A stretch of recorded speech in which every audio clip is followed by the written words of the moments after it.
ভারত ভূখণ্ড অনেক বড়।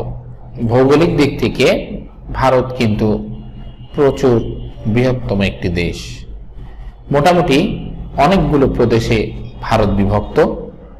সেই সাথে সাথে এই ভারতের প্রত্যেকটি প্রদেশের মুখ্যমন্ত্রীও রয়েছে। যদিও এতদিন ভারত বাংলাদেশকে তার একটি প্রদেশ হিসেবেই ট্রিট করত এবং শেখ হাসিনাকে ভারতের একটা প্রদেশের মুখ্যমন্ত্রী হিসেবেই কিন্তু মেনে নিত। তারা কখনোই বাংলাদেশের অর্থাৎ স্বাধীন বাংলাদেশের সার্বভৌম বাংলাদেশের প্রধানমন্ত্রী হিসেবে মনে প্রাণে কখনোই শেখ হাসিনাকে সে মানেনি।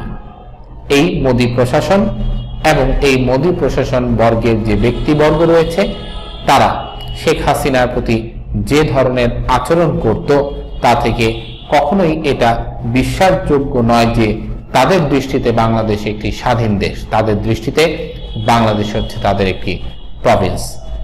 5ই আগস্টের পর হাসিনা যখন পালিয়ে গেল, এই ভারতে কিন্তু তাকে আশ্রয় দেয়। দুনিয়ার অন্য কোনো দেশ কিন্তু তাকে আশ্রয় দিতে নারাজ। এই কারণেই সে আর এখন ভারত ছাড়ে না। সে ভারতেই বসে আছে।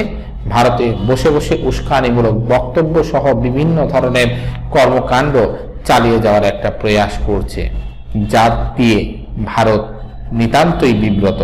কিন্তু কি করার আছে, এই অকৃত্রিম বন্ধুকে তো সে হাতছাড়াও করতে পারে না।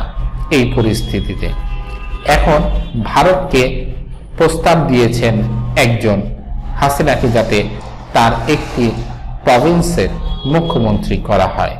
প্রস্তাবটা কিন্তু মজারও বটে, কিন্তু এই প্রস্তাবটি ভারতের কিন্তু কেউ দেয়নি।